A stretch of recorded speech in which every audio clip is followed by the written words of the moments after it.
7, 6, 5, 4, 3, 2, 1. Good morning, afternoon, or evening.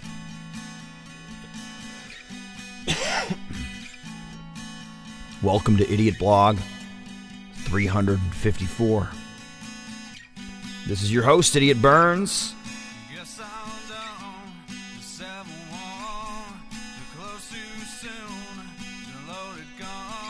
You are listening to Sidetrack, Sean Sidetrack. You can find him at Sean Sidetrack. That's Sean with a W, SHAWN, SIDETRACK. Ooh, very Cobain.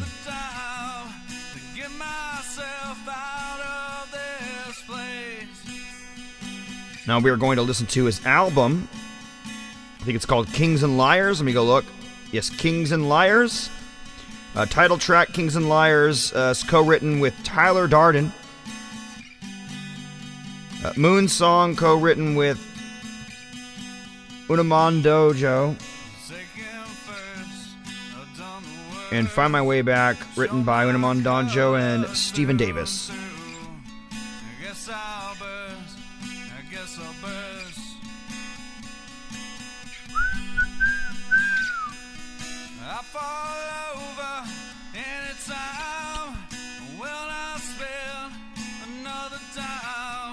Spiced apple cider. 2 packs, but I already added 1.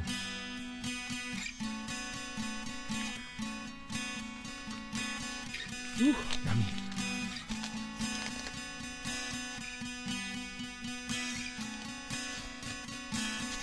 What's in here?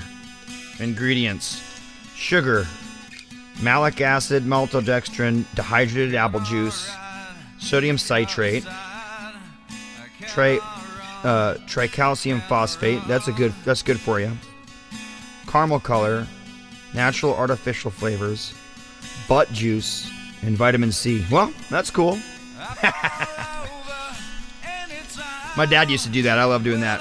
Adding one weird ingredient. Butt juice isn't in there. No, it's got butt juice. That's probably why you like it. Milo, Juarez, Jariz. Just kidding. There you go. That's the first track, called Through. Drop a like on that. Beep. Beep, beep, beep, beep. Next track is called Kings and Liars. It's the one co-written with Tyler Darden.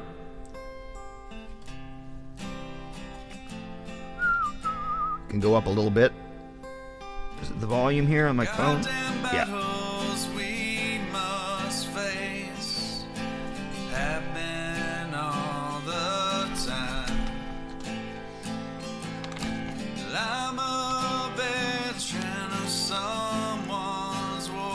And out I pull a Linda or chocolate. That ain't right. Don't worry, it's also full of Starburst, but I wanted some chocolate too. White chocolate, like a little moon. Oh, now it's a crescent moon.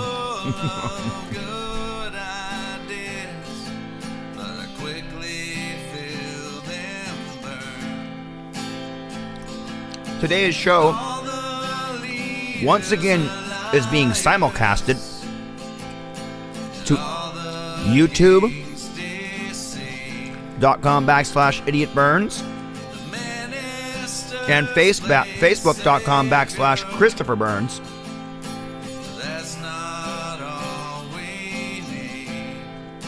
I was thinking about changing my first name to Idiot. Why not, guys? Like Madonna? Except for keep the Burns like a last name. Idiot Christopher James Burns. Idiot. Christopher James. Burns. This is also being broadcast to BandLab.com. So you can find it at all those places at the same time.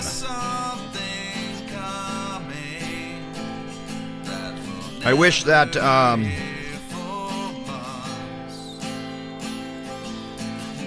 I think I'm going to start adding the links from the stream on YouTube to the live stream on BandLab, so that people who are watching, so that people that are wanting to watch the show but are like, oh, it's already over, can just click a link and go watch the show.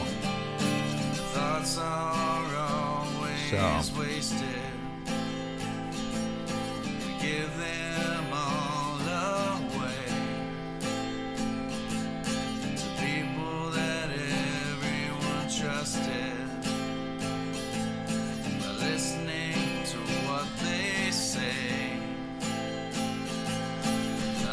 Dario,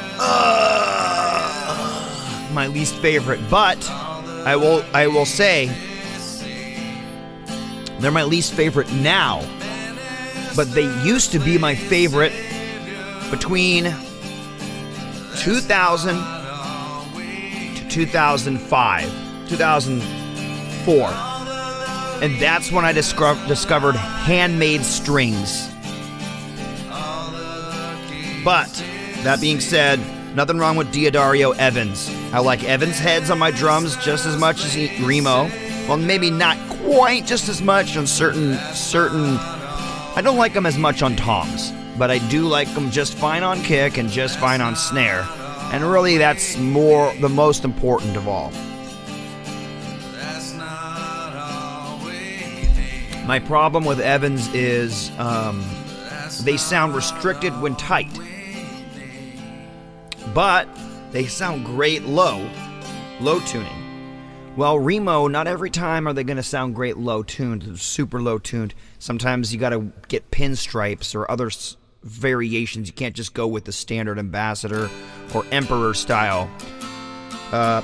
Emperor is, I believe it's 2 7mm thick, 7 mil thick plies.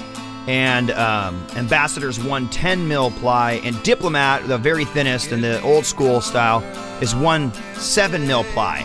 If you want the most amazing sound in a studio, you just go put Diplomats on your kit. That's my opinion on it.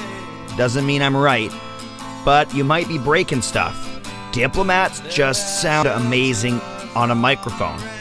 But if you're playing with a real band and you're practicing day in, day out and touring, I would tell you that pinstripes and Emperors are going to be the way to go on the Remo side.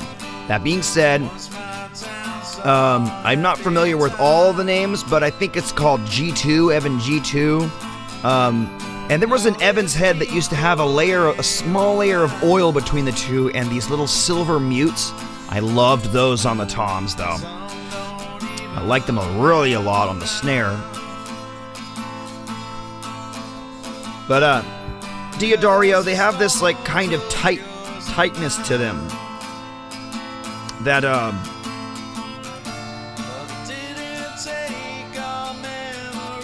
it's the bends. It's the bends when I'm doing a lot of bends and on basses and stuff like that. That's where I would start to go. Ugh. And then also the life, the how long they last. I found like 6 months was my maximum with Diodario's. DR bass strings, I found I could get about a year to a year and a half. And so far, Swing Joy, I'm finding they last almost 2 years of heavy use. Under gigging conditions, I'd put String Joys at about 4 to 6 months. And punk bars with beer spitting, I'd put them about 2 to 3 months. But I'd put Diodarios at like a month. And DRs at like 2 months in a spitty bar. And I've seen my friends and other people break strings, and almost every time I see someone break string at a live show, I go looking for those colored ball ends. And that's not hate. That's just observation and 20-something years of experience playing a bass guitar like a madman. I used to break a string. At first, it was every 3 or 4 shows. Played a lot harder at shows. Maybe every 6 months at home. Wow, my picking technique and finger technique and overall maintenance and nuance of playing got better. That string life got longer. And my picks lasted longer and all that. I think DR, though, is going to always be my favorite. I bought some Tomastic infill bass strings for almost $100 once. And they lasted a long time, but when I broke a string, I was like,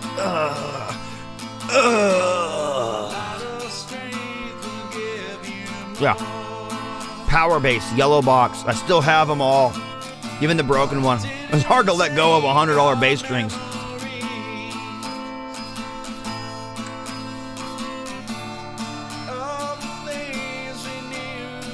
You can find me at Idiot Burns if you're looking for my music.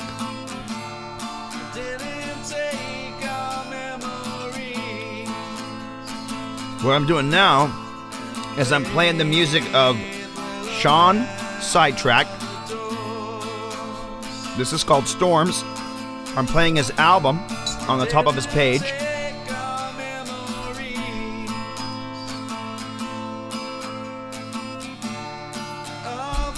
The guitar's a little out of tune. I'm not huge on that. It doesn't bug me as much as it might bug some people. Yeah, yeah.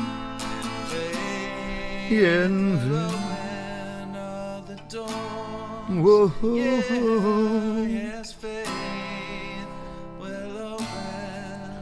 The doors.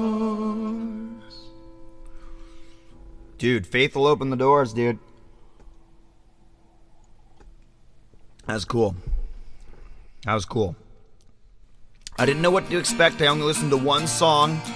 And the reason why I listened to the song is because he shared one of my songs and said, dude, this guy's gotta be awesome. He's making songs for the Seahawks and put a bunch of Seahawks songs out. Dude, yeah. I do that when I'm trying to get people thinking about the Seahawks on a close game. Try and get the wind through, the power of the wind through with some morphic resonance, if you will. So that being said, I have to go do something real quick. Let me tell you what song we're listening to. We're listening to Hope You Are Well.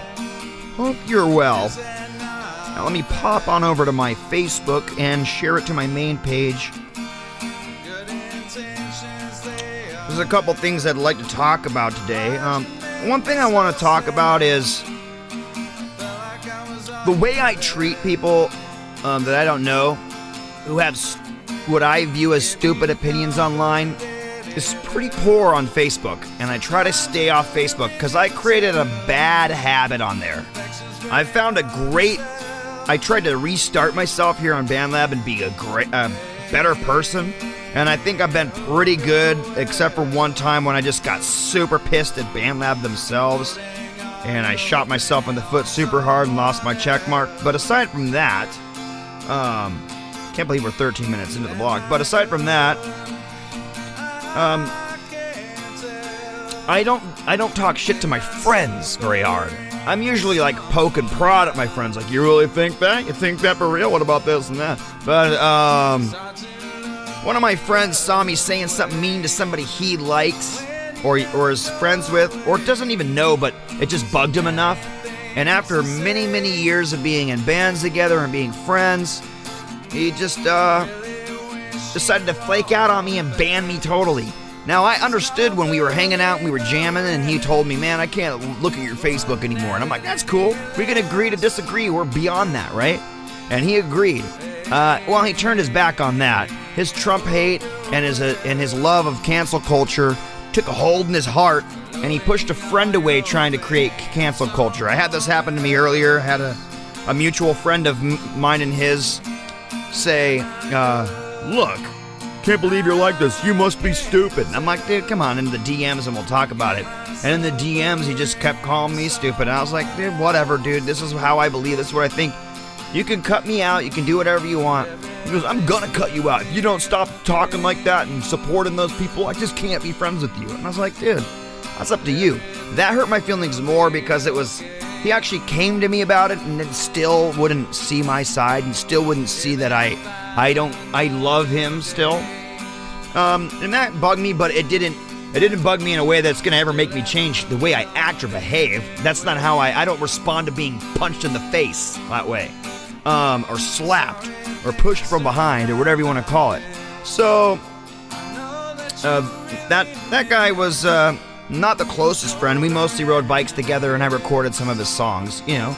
But he wasn't the closest friend of mine in the world. I did date his sister for a few years, and we lost our virginity together, and there is that. But aside from, being super close with his sister for a few years, she cut it off with me by sleeping with somebody else. And they have a kid together and all that. Well, they waited 10 years, but they have a kid together, and they're meant to be. That's them.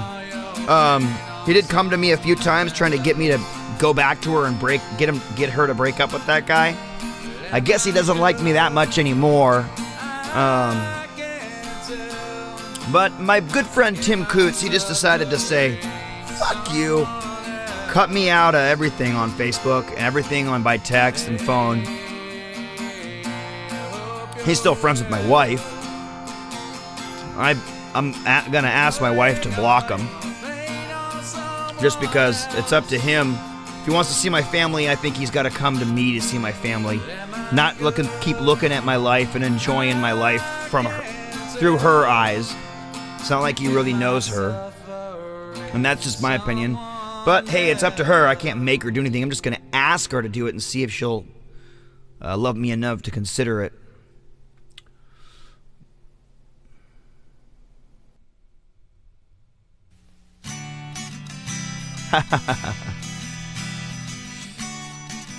No, not the guy I did that song Friends with. That's Nick Robb. And he's a good guy and all, but he was telling me, I know somebody at BandLab, and they say you shouldn't do this. You should publish less, and even you won't get on the list anymore. And blah blah blah. You notice how you're not getting on the list anymore? It's because of this. Because I'm like, I don't care. He goes, I know somebody at BandLab. You shouldn't be doing it. I'm gonna win if you keep doing that. I'm like, I don't care if you win. I'm doing it for me, not for you, not for money, not for the win. I'm just sharing my songs, dude. And I might be coming ahead of you sometimes and being below you other times. Whatever, doesn't matter. And when I won a contest and he didn't one time, he just blocked me. Or actually, we both won in a contest and he just blocked me. We both got check marks. I don't have a check mark anymore because I'm a little shit. I say stupid shit and there's nothing I can do about it. Once I've done it, I've done it. I hate my regrets, but I don't dwell. That being said, this guy's a really close friend, and there was nothing in the world that would ever keep me from accepting him back as a friend. Nothing in the world.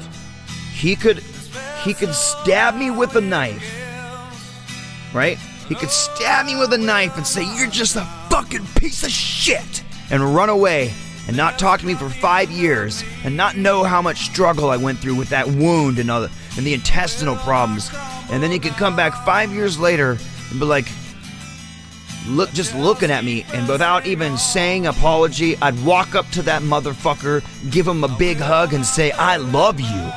I love you. I miss you, dude. There is nothing that a man can do to stand between. There's people that I never even knew that I got in fights with that broke. There's a guy that I got in a fight with in junior high that thought I was the one who owed him money, but my little brother was the one who owed him money. He was in my brother's grade. And when I was walking home one day, he was like, hey, you owe me money. I was like, I don't know what you're talking about. I'm ignoring him. He flipped me around and broke my nose.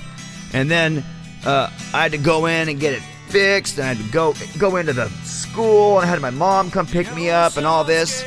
And my mom's like, I want to get the bill for that from him and all this. And from his parents, that. Oh, that's that money. And in the end, excuse me. And in the end, exactly. I said that earlier to Matt Dunlap in a text message. I said it could be a day, it could be a minute later, 10 minutes later, a day later, a week later, a decennial later, it could be a whole decade later, decades later, and I'll love them. Doesn't matter. I am beyond forgiving, and I posted something like that just a couple weeks ago on my Facebook page, and my mom said, if there's any post you've ever made, this is the most true post of you. I've seen it time and time again. But back to the story. He broke my nose, and a little bit later, we were in detention together. We both got a week of detention. I just got in a fight. Some guy came at me, and I just, instead of just letting him hit me or turning my back, I punched him right in the face as he was trying to come at me. He punched me in the face, then I just got him against the wall. I was punching him. I had 3 or 4 days of suspension, and then he had 5. So that when he came back a whole week later, he had marks on his face still. Man, I looked fine. Everyone was saying, yeah, that guy kicked his ass. That guy kicked your ass, didn't you, for a week? Then he came back, and they're like, oh, never mind, looks like Chris kicked his ass. And that was actually the last time I ever got in a fight in high school. That ended it.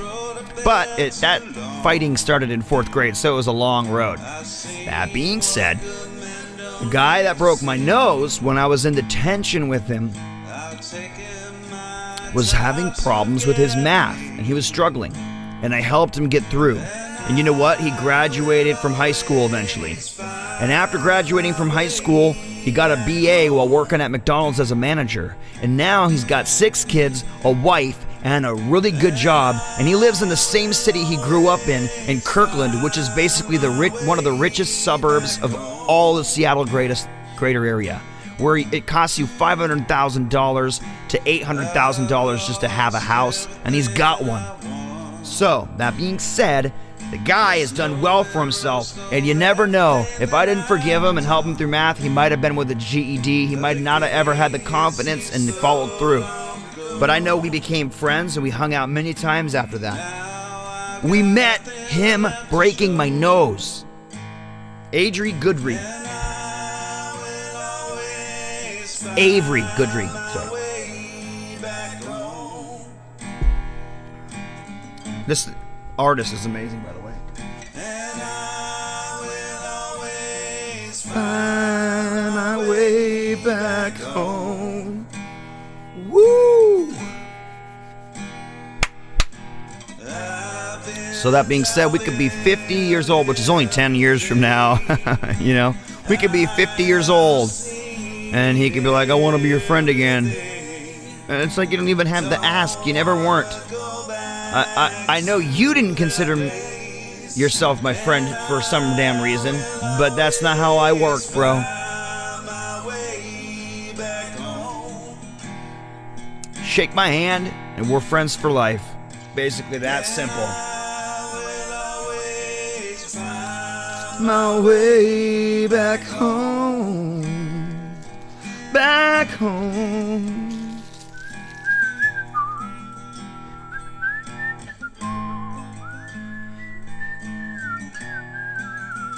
"19 years above me."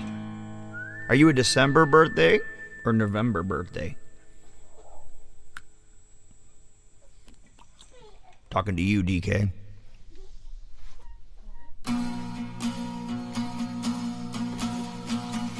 The wife and kid are home. February, okay. So you're 18 years and 9 months, or 6 months older than me.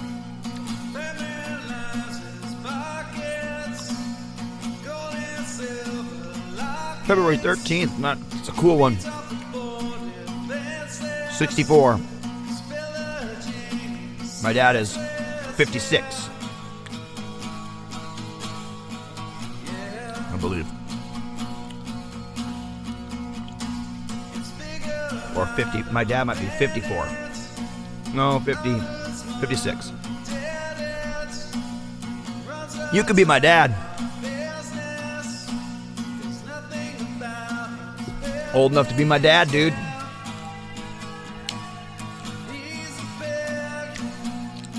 Never know. Nah, just kidding.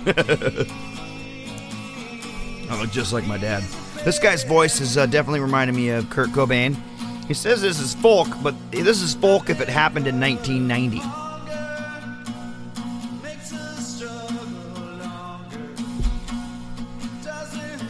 I am your father.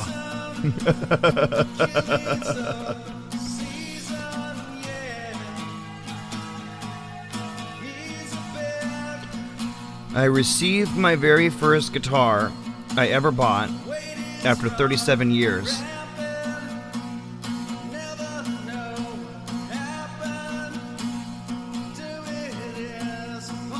Oh, so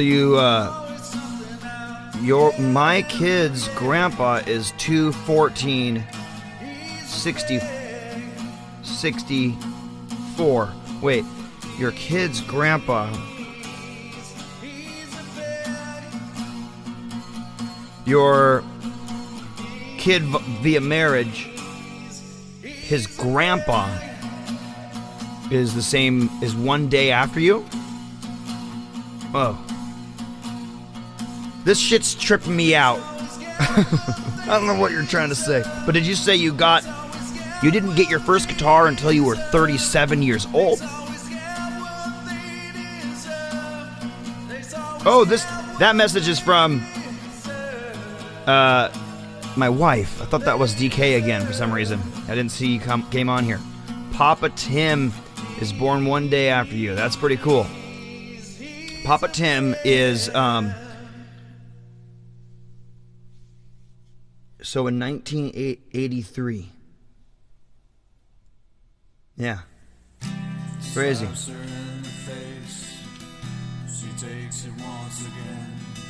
That's how old I am.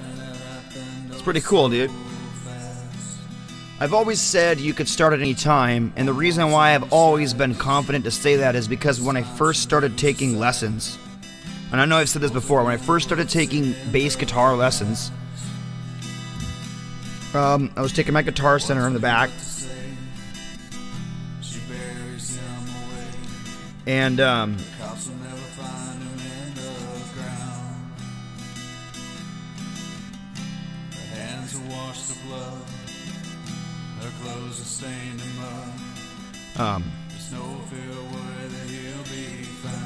I don't know if you're saying that you started at 1983 playing guitar or not, but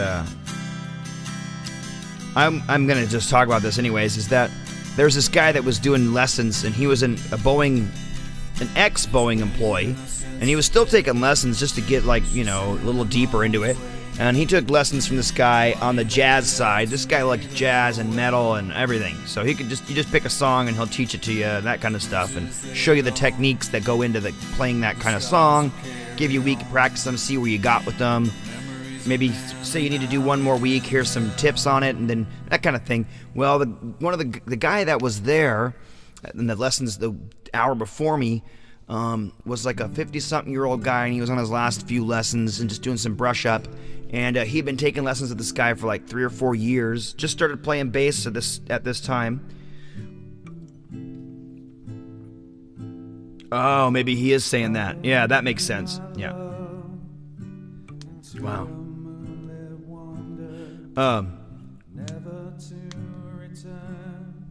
83. That's 37 years ago. So, this is a beautiful, soft song. Artist we're listening to is Shawn, S-H-A-W-N, Sidetrack. One word, no underscore. So, this guy was taking lessons, and he ended up taking his 20-year pension and going and making more money than he was making at Boeing with the pension, and the weekends he was doing, playing on a yacht, playing jazz 3 days, Friday, Saturday, Sunday, and then coming home, having the week off, Friday, Saturday, Sunday, on a yacht, playing bass. He did I think he did like 5 sets. So he played like 10 hours every week, live. Got to go home, practice, and learn some new ones. And he was making like $1,500 or a day, or $1,500 a week, a weekend. Each member 3-piece. So there, that's crazy. I'm sure it was more than that too at some point. I heard one time that he ended up playing a show in Kirkland where they paid him like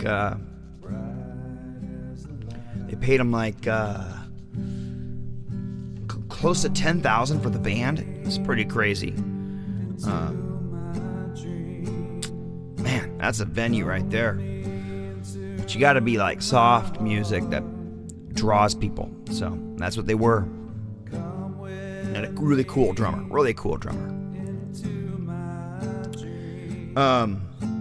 Drummer was like the Who, or like kind of like just like crazy and just wacko with stuff and just flamboyant, but like just playing jazz. It's kind of energy jazz, you know. Yeah, he started in his late 40s and he was like 50.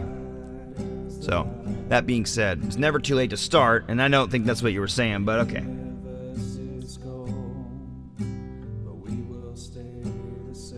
Yeah. Well, there's a lot of guitars from the 60s that people buy all the time. People love those 60s and 70s instruments.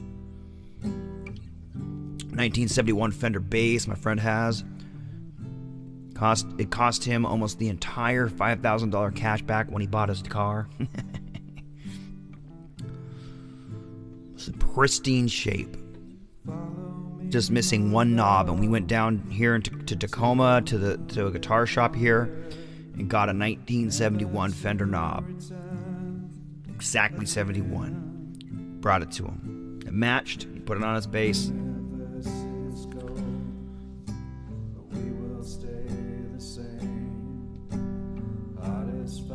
Moon Song. Never to Return Again. This is cool.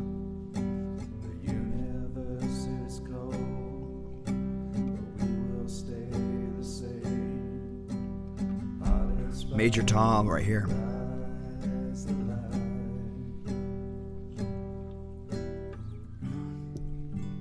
If you're hearing it, that's cool. If you're not, that's fine too.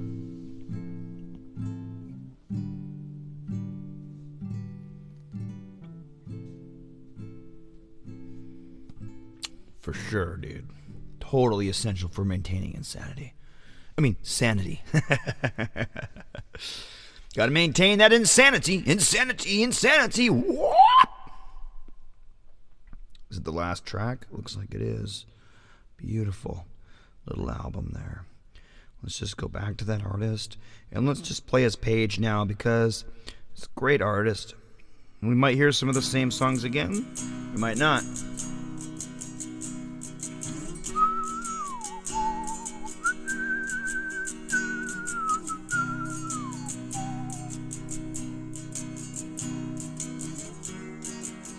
What's up, Felipe? Nice to have you come by. Sorry I didn't see you on the chat.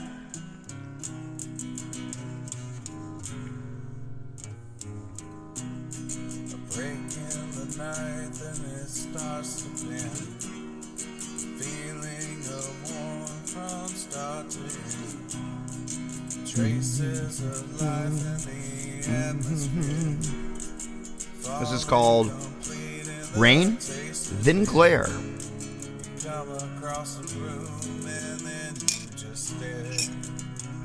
One thing I wanted to do was take a little copy and paste here.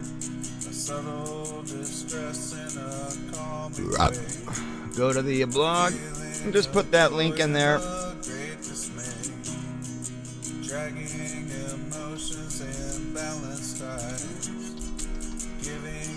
Expressions you all but I came across the room and then we just stared. Oh, there we go. I said, here's a link for anyone that would like to rewatch the blog.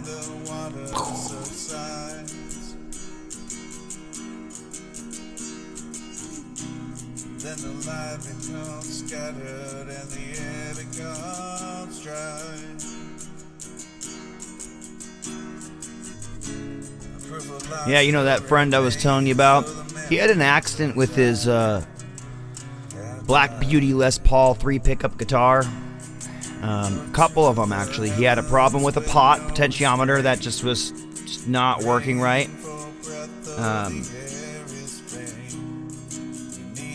No, I don't have a 7-string electric. It's probably on a wish list. I don't know, man. I just really want a Fender first. I want a Fender Stratocaster first. As you can see, I don't have any single pickup guitars for real. That Batman guitar is just like a cheapy $50 guitar. So that's something I've wanted. I've been offered 7 strings a couple times and never. I mean, I probably should have hunkered down and got one real early. At this point, I just keep a guitar over here in B standard. Another guitar in D. I can go to C, drop C. Another guitar in E. Another guitar in E flat. Another guitar that I'll switch the tuning if I got to, but I call it my solo demon, so I usually keep it in E or E flat. E is easier.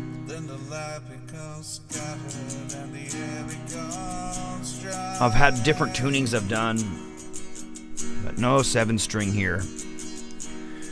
Things I want: 12-string acoustic, because I sold my old one and I just miss it a lot.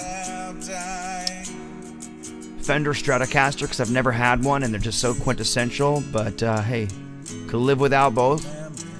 And another thing I've always really wanted, basically since 1999, is a custom Carvin or Kiesel acoustic bass guitar. Can't tell you how many times I've looked at those magazines and wanted an acoustic one.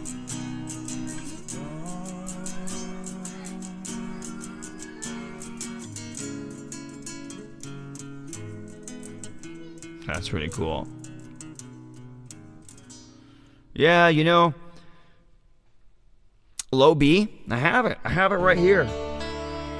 And it's set up like, I don't know if what you got on your guitars, but normally on a 6-string guitar, you got wound, plain. And when I set that guy up, I go wound, plain. So it's truly set up at the top 6 of a 7. I mean, like, what am I missing? Fretless 6-string. I got a fretless bass. That white bass is actually a fretless. Frets removed and filled in by a guitar builder from Eastern Washington. And then a little bit of rework done by me because it needed to be reworked and then set up correctly. Dude, man, my guitar was so dusty the other day. When I went and looked at it, I ended up getting out some Q-tips and getting in all the crannies and everything. It was just, even the whole pickups were all dusty. I was just like, what? I swear I've been playing this one too, but...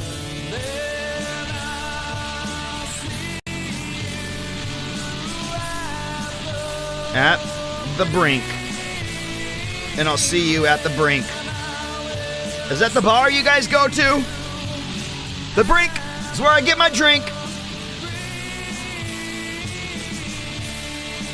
Today and yesterday in my rehab meetings, classes, or whatever you want to call them, group sessions over the Zoom, I've ended up being lucky enough to be part of some pretty cool talks on marijuana, because usually all these meetings are about alcohol. Next week's gonna be about cocaine. Don't know, never tried this stuff. That'll be interesting to hear what people say. And I've always had a little bit of a negative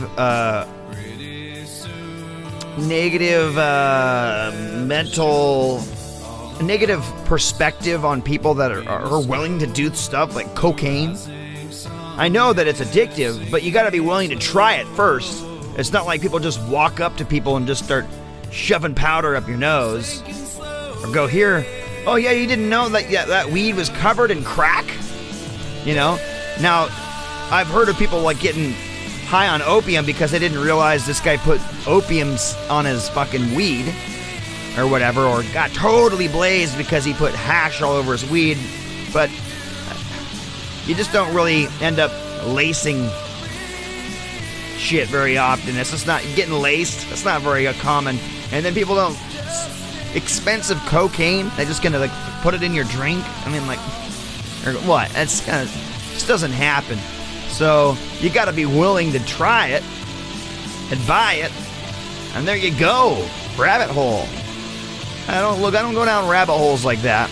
I know there's tons of people out there that are addicted to tons of drugs, so obviously people are willing to try things and experiment. I'm just a little more reserved, I guess, so never tried it. It'll be interesting to hear the perspectives of these wild men who've tried cocaine.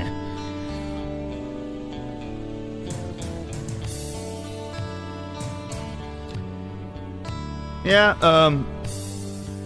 they haven't talked about meth or opioids, but let me just say this. They probably won't bring it up unless they have somebody that's in their groups that pops positive for it, right? So they're not going to be like, oh, James popped positive for cocaine, so we're going to talk about cocaine today. Or, hey, Kenneth was popping positive for marijuana, so we're going to talk about it today. But one of the guys in there who had just recovered from alcohol and then quit cigarettes did the very last thing on his list and quit weed. And we were both talking about it. You know, I'm always talking about I'm always comparing, you know, the scenarios that they have with, you know, how I ended up quitting and how I ended up using marijuana and the way I used it. And it always really kind of works. But it was cool to hear some perspectives on marijuana. I definitely used marijuana in a different way than most people. Yeah, and it definitely affected me a little bit different than most people.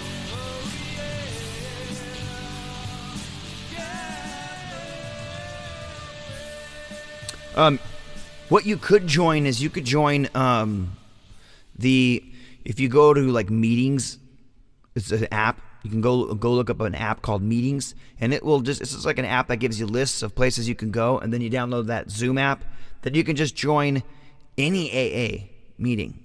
And if you ever want to come into an AA meeting with me just to see what it's like virtually, it's totally cool. Just, you know, shoot me a message, be like, hey man, next time you do a meeting, why don't you let me join, and send me the link, and next time I go to do a meeting, I'll be like, hey, I'm gonna do a meeting in a couple hours at this time.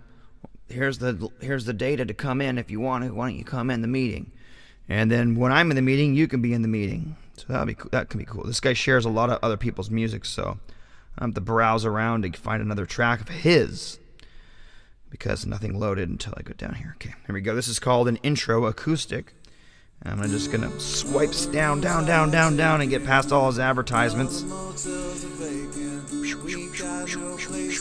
so I get more songs to load. There we go. Looks like I got some. This guy's cool. How he promotes people. I don't do that because I like people to be able to find my music pretty quick. Nice evening, Mr. Brokenhead, Mr. JGP, Jangle George Petrucci. Is that what it means? John Gingham Polentha, Jerry Gary Perry. That's fucked up. I know you as Uncle. Brokenhead. I don't really think I actually have ever asked your name. Jason Gregor. Oh, Jeff Gene Pigeon Jr. Sweet. Got a little Gene Simmons sandwich straight in the middle of you, huh? You like that one? Jerry Gary Perry Jr. Hi, my name is Jerry Gary Perry Jr. Nice to meet you. Reminds me of that cook Mary Berry from the earlier episodes as a judge on Great British Bake Off.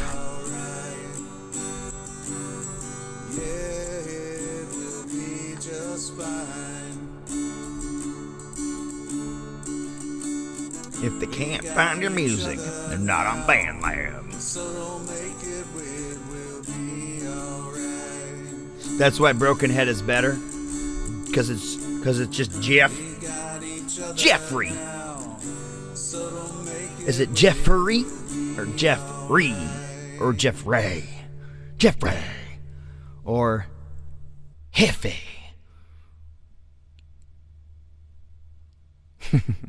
What is this doing? There we go. Just give me a pause. He's gonna save your life. Exactly. That's why I don't just go by Chris Burns. I did, but I didn't put my username as Christopher Burns or Chris Burns. And I do put it in there because I like people to know, but you know. George Jr., George Jr., the formats.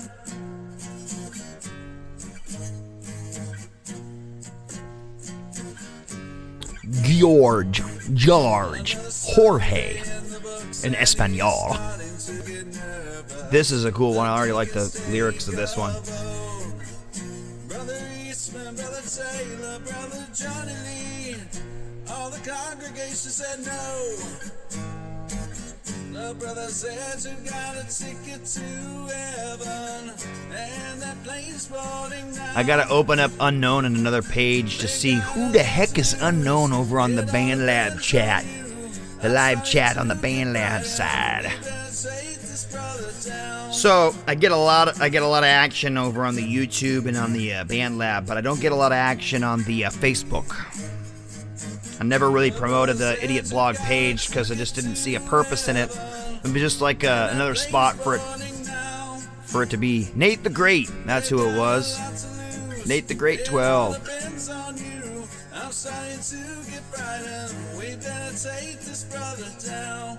Down, down, down,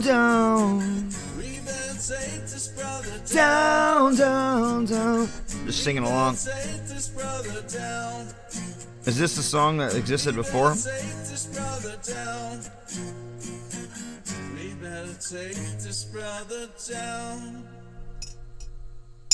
I used to put all my albums into collections, and I never converted them. When they let you just convert collections to albums, I never converted them. I would make new ones and then convert them. Never promoted an album. Never gone around and go, hey, can you listen to this album? You got 45 minutes of life to lose on an album? But I don't even have any albums public anymore because the albums underneath all the track listings suggest people, and you got no control of that. So it's one thing if you're paying me to be in a record label. You're not paying me. Why are you advertising other people's stuff on my stuff? It's basically, it's almost an ad. So to me, I'm not a fan of that. I just like control of turning it off and on. At least. It would be really cool to be able to turn it on and pick who's down there. More of your songs? Maybe I want everybody who listens to one of my albums and goes to the very bottom to go to DK and or Leave It to Beaver, because those people have actually supported me as a musician and as a person and as a family dad. So maybe that's who I would want to promote. I should be able to pick that.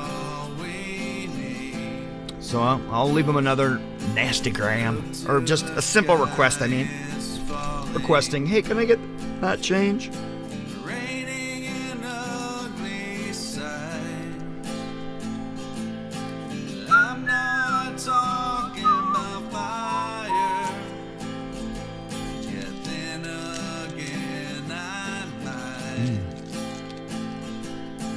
False prophets are just guy has a great voice. Natural.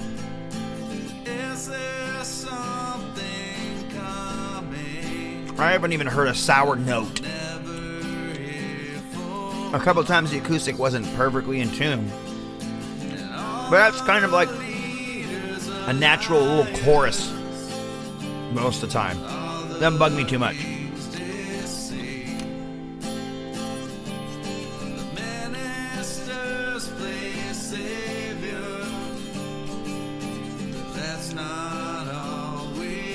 The Facebook one is in my pages.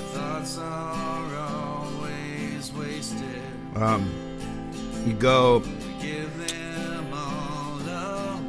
What is it? You go to. You just look up IdiOtBlog on Facebook. I'm sure you'll find it.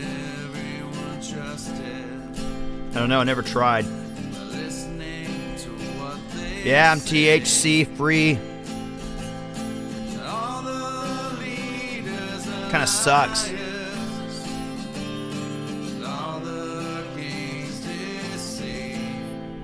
It's hard to relax. My guts don't settle as easy. I don't sleep as well. I have vivid dreams that make me want to wake up. My temper's worse.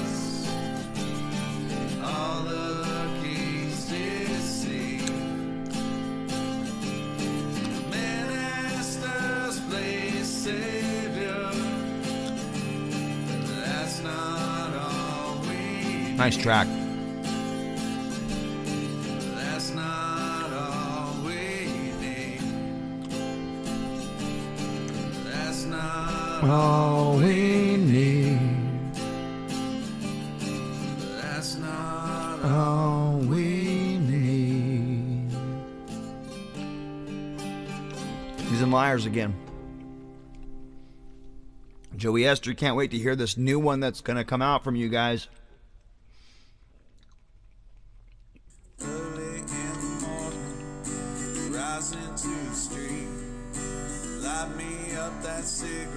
And strap shoes on my feet.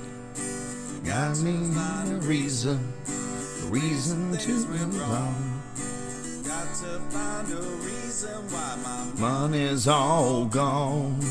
I got a Dalmatian. I can still get high. I can play the guitar like a motherfucking Steve Vai.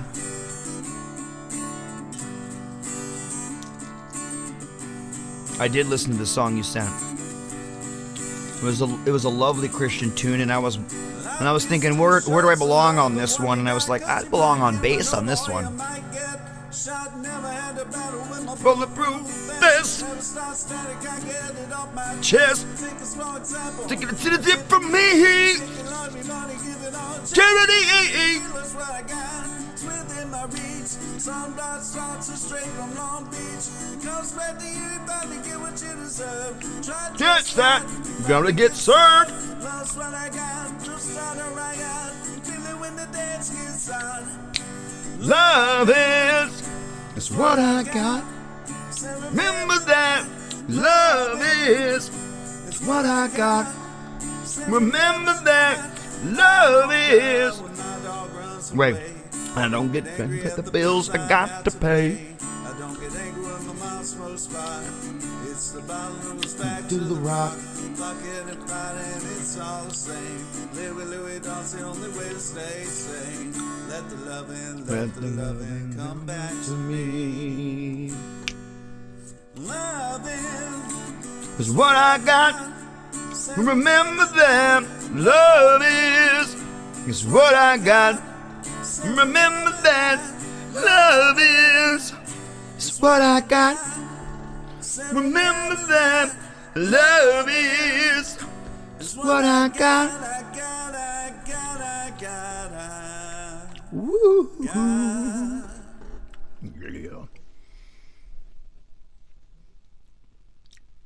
I would sing along, but the timing's off. Not on the song, but on the lag between the broadcast and the reception.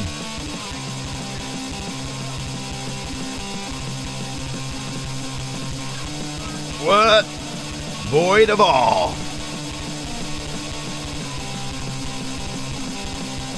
What? I did not expect him to have some of this.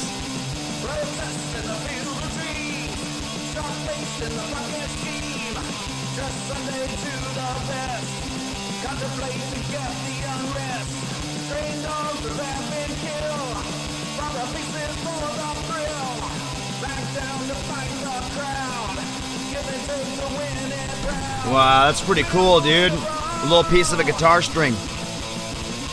Who was I looking up? Oh yeah, Les Claypool does that for charity. He does this thing where his old strings, he just changes them all the time, right? He loves new strings, and he changes them all the time. So he sends his strings out to this person, and they wind them around into bracelets.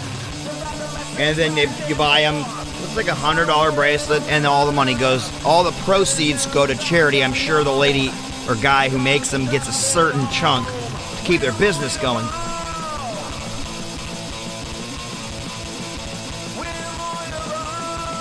Well, you threw some metal vibes. The song says felt like throwing some metal vibes, and he did. I would love to get him on a grunge track.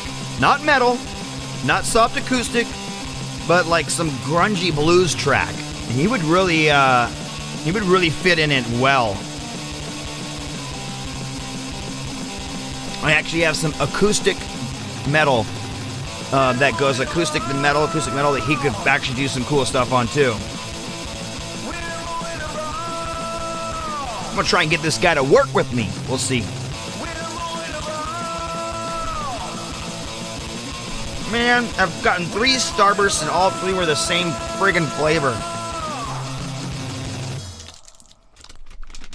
Favorites.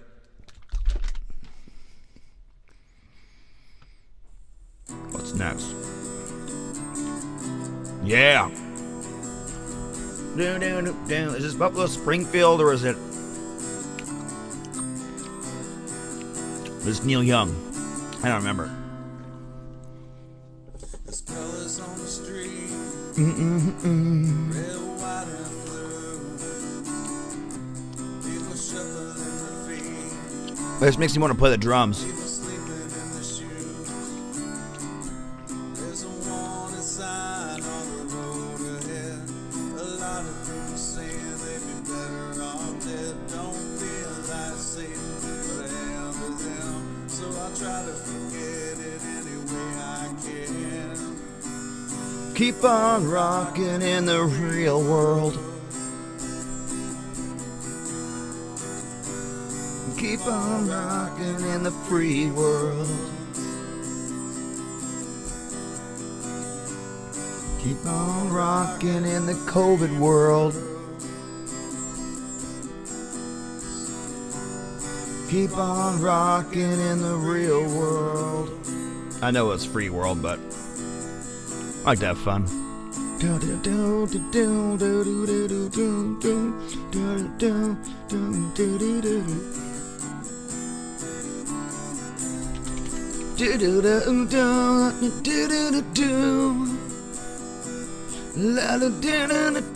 I heard this guy do like a live PBS version of this song. And I was blown away at the like little jam they did in the middle of it, and at the end of it, and then they did like Southern Man, I think it was, and he did this. It's something that changed my perspective on a guitar solo forever. He did like one note for the whole guitar solo, and then I saw Nirvana do it too, and I was like, that's where Nirvana got it. Single note solo. I did that a lot. I'm not an amazing soloist, but if I can make one note sing real well, you'll get it hyped. Rockin' in the free world. Keep on rockin' in the free world. Do-do-do-do. Keep on rockin' in the free world.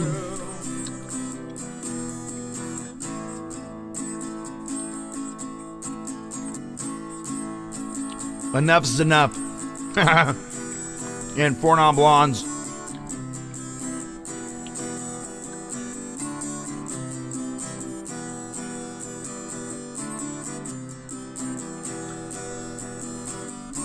I don't even know what Telugu is. I would have to look it up to get a feel.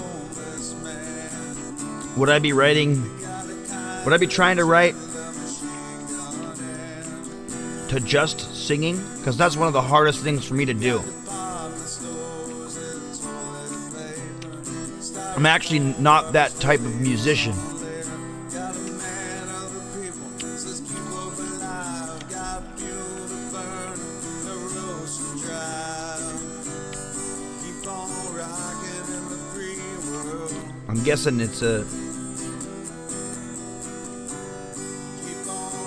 I'm guessing it's India.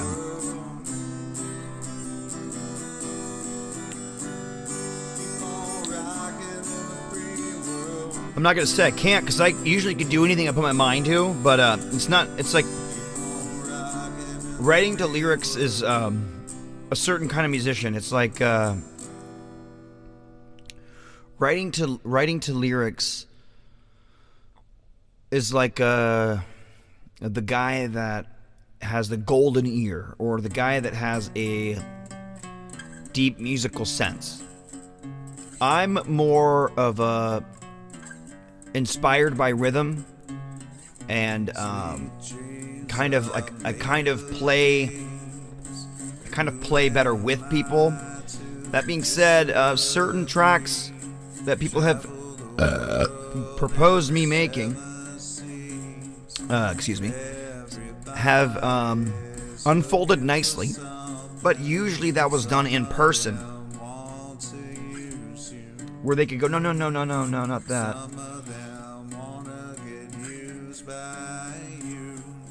Some of them want to abuse you.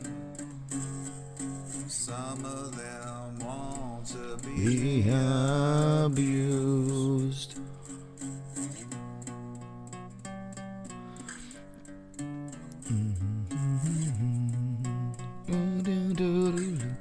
When I was young, I really liked this riff.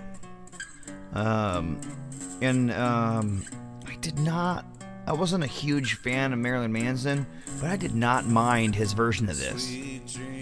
My mom didn't mind it either until eventually she saw some of his videos, and she's like, "That guy's a devil," and all that stuff.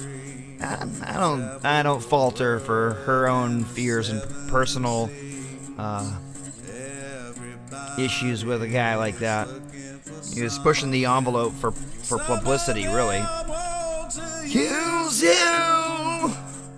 Some of them want to be used by you. Some of them want to abuse you. Some of them want to be abused.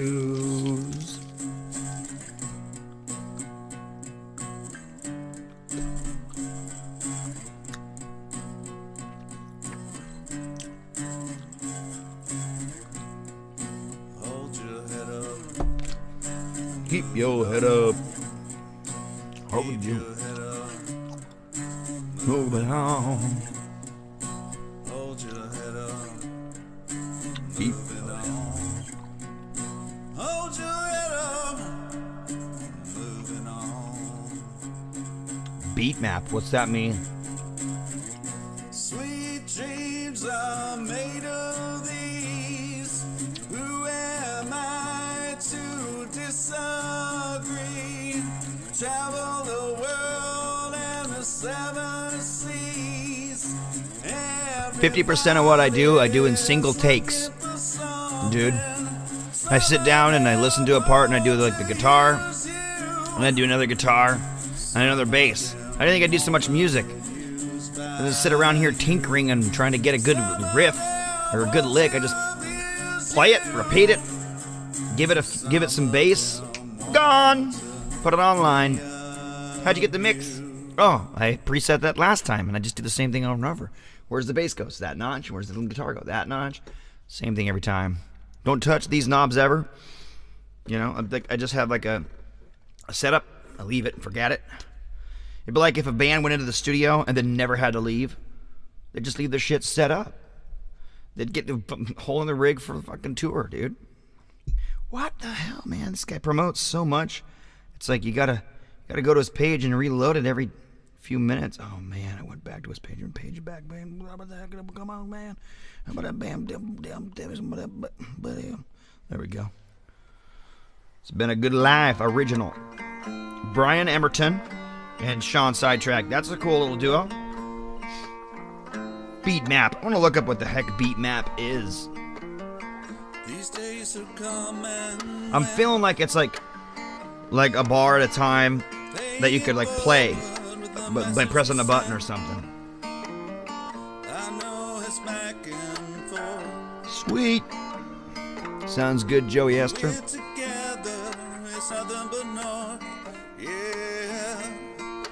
been a good life. Yeah, baby, it's been a good life. Beat mapping helps DAW keep BPM steady. Yeah, baby, it's been a good life. Beat mapping. I gotta look it up because beat mapping is the detection of a beat or tempo in music using software. I don't use beat mapping. Beat mapping visually lays out, displays the tempo of the music throughout the entirety or portion of a song or a music piece. This mapping is done with software specifically designed for beat mapping.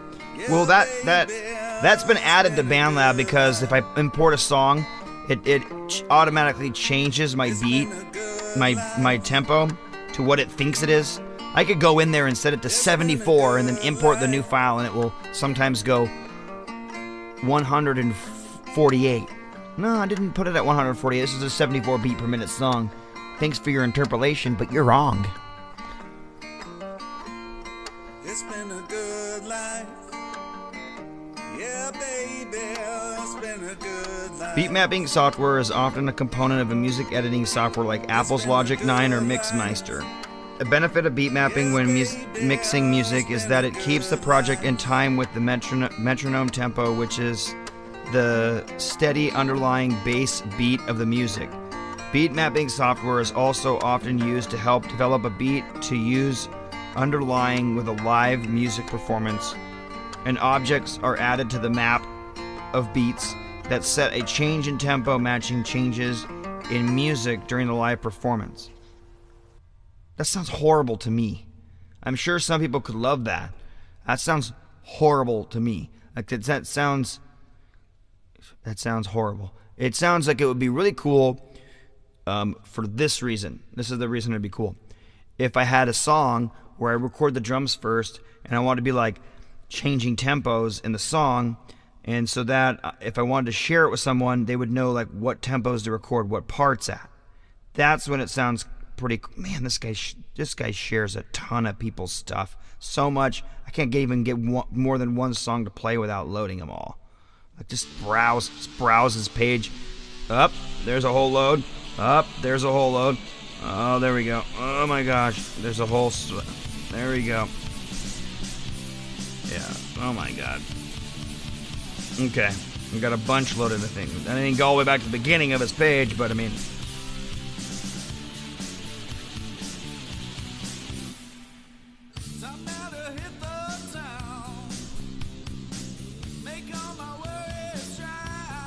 The beat hits the mark every time. I'll have to check out a comparison of something pre-beatmaker to post-beatmaker, or beatmapper to post-beatmapper. I might even, just because I never really heard of this, but I've thought of it in my head as it should be accessible option for people. And then I kind of saw BandLab having, I never had a name for it, never knew what it was. I'll just go look up some videos on it and see what it's all about too. The only thing like beat mapping I've ever really done that I can think of is two things. Is I'll have something played to tempo, I'll import it, and I'll be able, and because it's in tempo, I'll be able to like edit it easier. And then secondly, I'll make like a drum track, and I'll make it at, like, let's say I make it at 100 beats per minute, and I make it and I record it and it's not exactly at a certain beats per minute, but it's played to a click, so it's pretty close. I'll like import the MIDI, quantize the MIDI so it's real tight, and then export it, and then I can cut and paste different sections of it to rearrange what I originally did. Or I could take like 5 or 6 different takes at around the same tempo, take those takes, quantize them, export them with the same drum sound, and then rearrange those different takes to make the perfect best version of the song, and then record to that. Or another thing I've done that might have to do with it is when I made a drum track and I was finished doing all the drum track and I was ready to export it on MIDI, I went to the little tempo setting on the bottom, and I would like zoom real far in, so it's like 100. Let's say it's 100 and 100.1 and 100 and 99.9, and I would kind of like give it a drift so that like the song had this more natural feel. And then I would export that and try to bring it into something that was at 100, and it would get off, and you couldn't just edit it. But you could definitely tell that it was more real. So if you were to play with it and turn the click off, you would actually get more feeling in it, actually.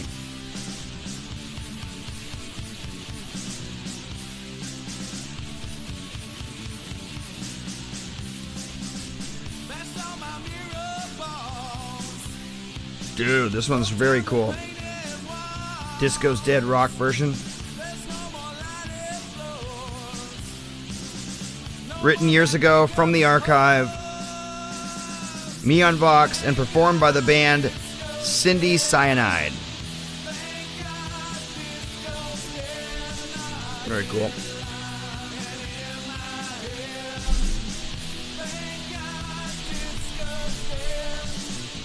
Disco came back to life on the most recent set of System of a Down albums. Hate to break it to you. It ain't dead, not dead anymore. It's back to life forever.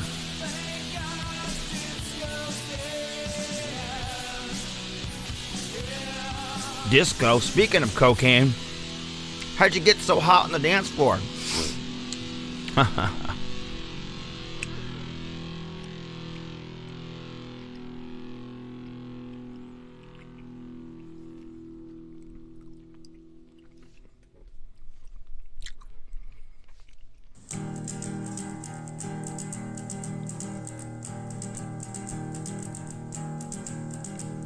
I hear that train coming. It's rolling around the bend. Nice. I ain't seen Folsom Prison Blues. Since I don't know when. I'm stuck in Folsom Prison, and time keeps dragging by. But that train Keeps on rolling. on down to San Antone. Down to San Antone. Well, I was just a baby. My mama told me, son, always be a good boy. Don't ever play with guns. But I shot a man in Reno. just to Watch him die. Yeah, Deftones' latest. Oh, is it Disco as hell? Oh, what's that song?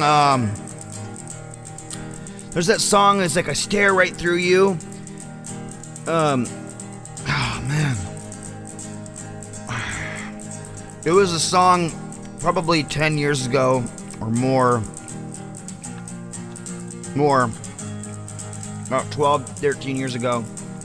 And the guy's like talking about he sees you in the bar and he stares right through you. From a fancy dining car, they're probably drinking coffee and smoking big cigars. Well, I know I had it coming. I know I can't be free, Can't be free. but those people keep moving, and that's what tortures me.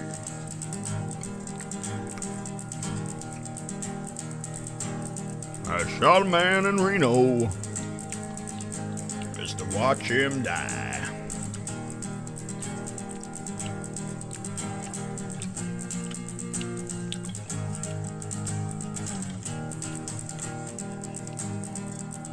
Well, if they bring me from prison, if that railroad's mine, I bet I may be farther down the line, far from Folsom Prison. That's where I want to stay. Yeah. And I bet that lonesome whistle love my blues.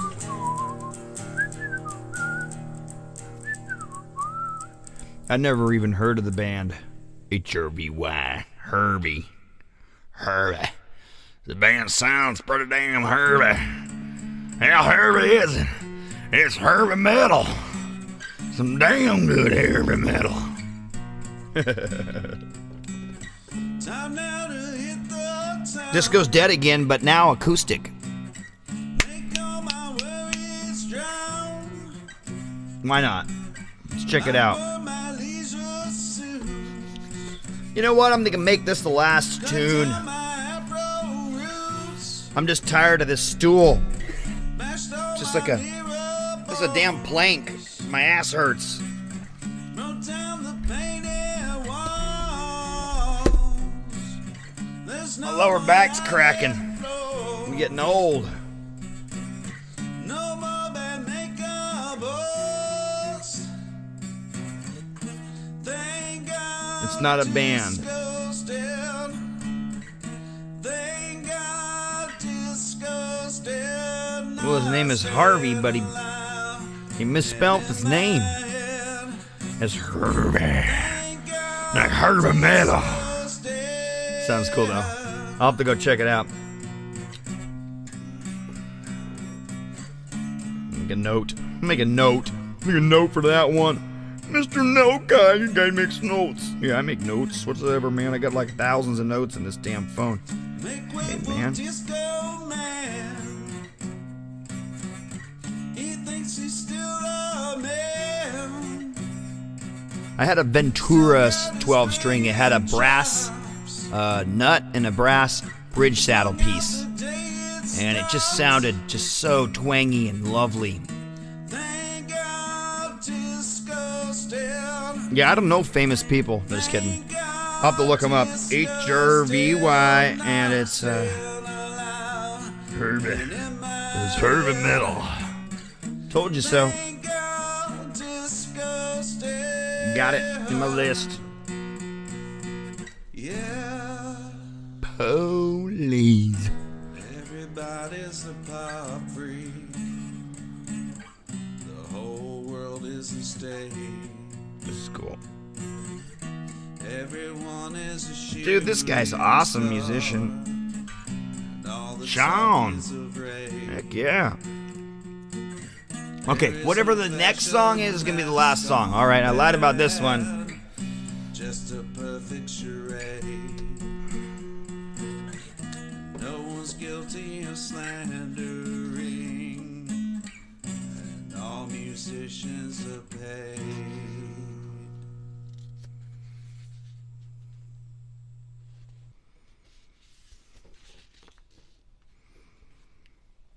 The vine is Christ.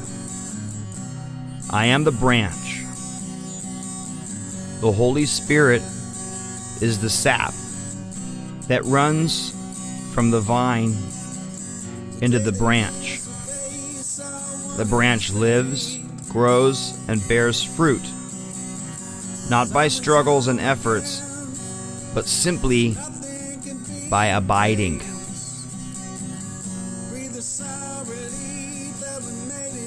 One Saturday afternoon, June 6th to be exact, I was headed out. I'm reading from a book here. I was headed out our back door toward my study in the backyard. On the dining room table beside the back door was a book my wife had purchased weeks earlier to read during a train trip. She had mentioned to me on several occasions that I should read it, but for some reason I had not even picked it up to look at it. Without thinking, I picked up the book and headed out to study. It was 2 weeks before I was to begin Galatians 5. I remember how discouraged I was. Here is my personal journal from that day.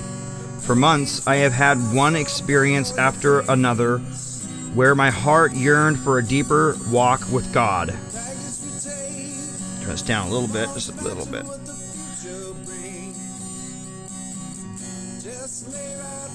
There have been moments of victory, but more defeats. My private communion with Jesus has been inconsistent. There are spurts of inspiration which soon dwindle into insignificance. I have prayed, begged, pleaded, striven, worked, done everything in my power to receive victory in my personal devotions. Satan has defeated me continually. This guy's a preacher, and this happens to him. Don't worry, it happens. This is all the same artist. It's all one artist. Sean. You rock, Sean. Sean Sidetrack. The Sidetrack is his nickname. There is something I do not have which I must have. My present experience with Christ is not real. It is only words. My heart is aching to the breaking point.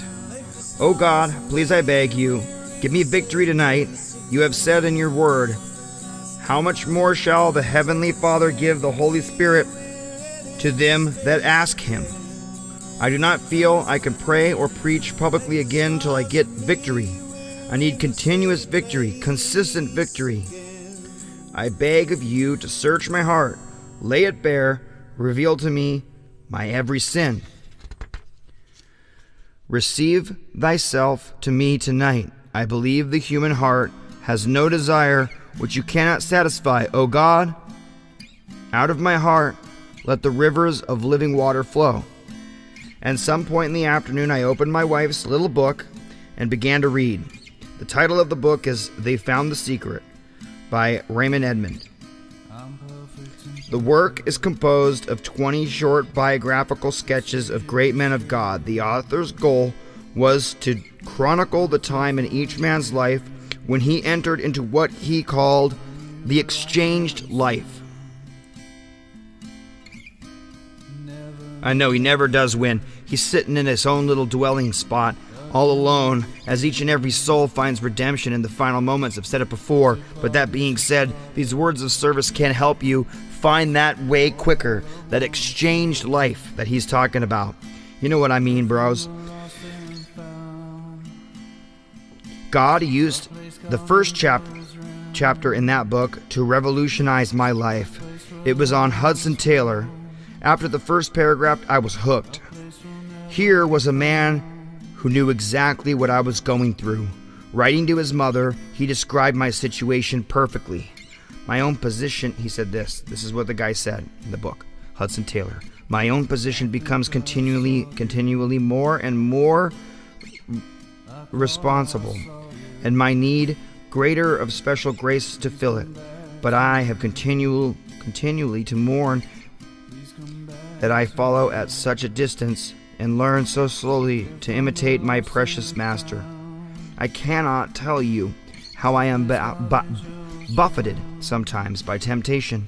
I never knew how bad a heart I had. Yet, I do know that I love God and love His work and desire to serve Him only in all things.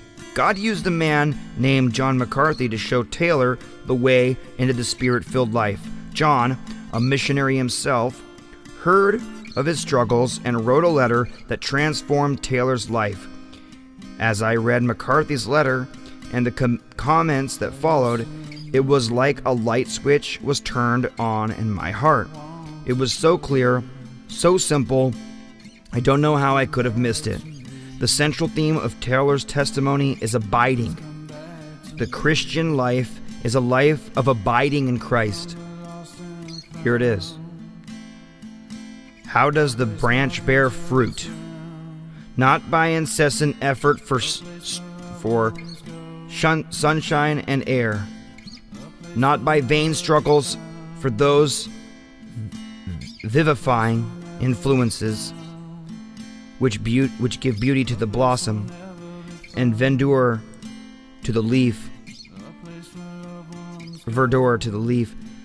It simply abides in the vine, in silent and undisturbed union, and blossoms and fruits appear as of spontaneous growth.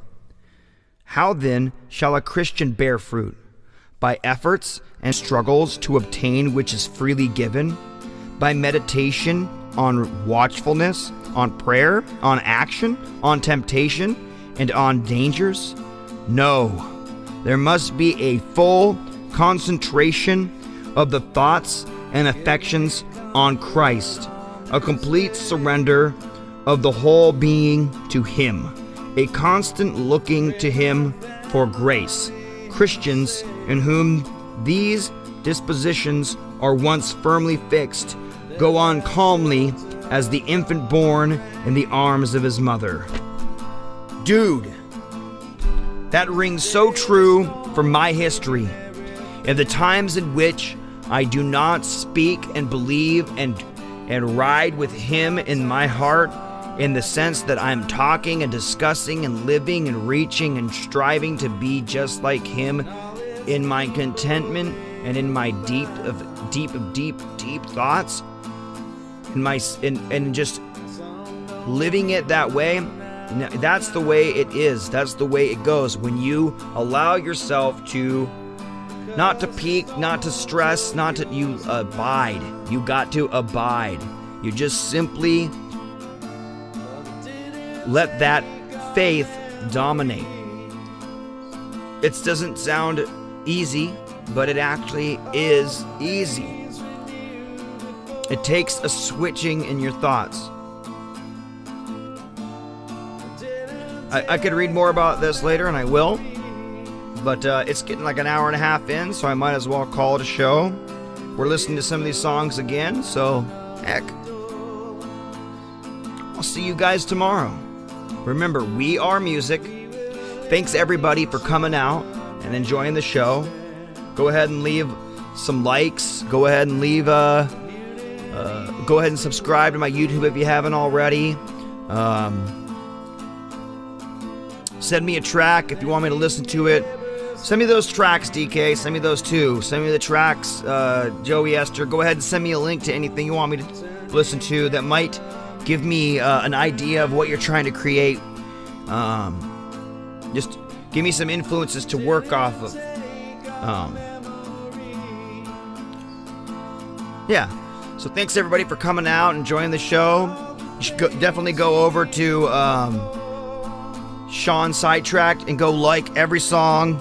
Go like at least 20, 30 of his songs, because you already listened to them. And go, hey man, caught you on the blog. That was awesome. You know how it is. All right, everybody. That's the show. Go rock out. Go enjoy your day, your evening. Hope you guys had a good time. I'm gonna go fade out. Fade to black. Left to wonder what's in store.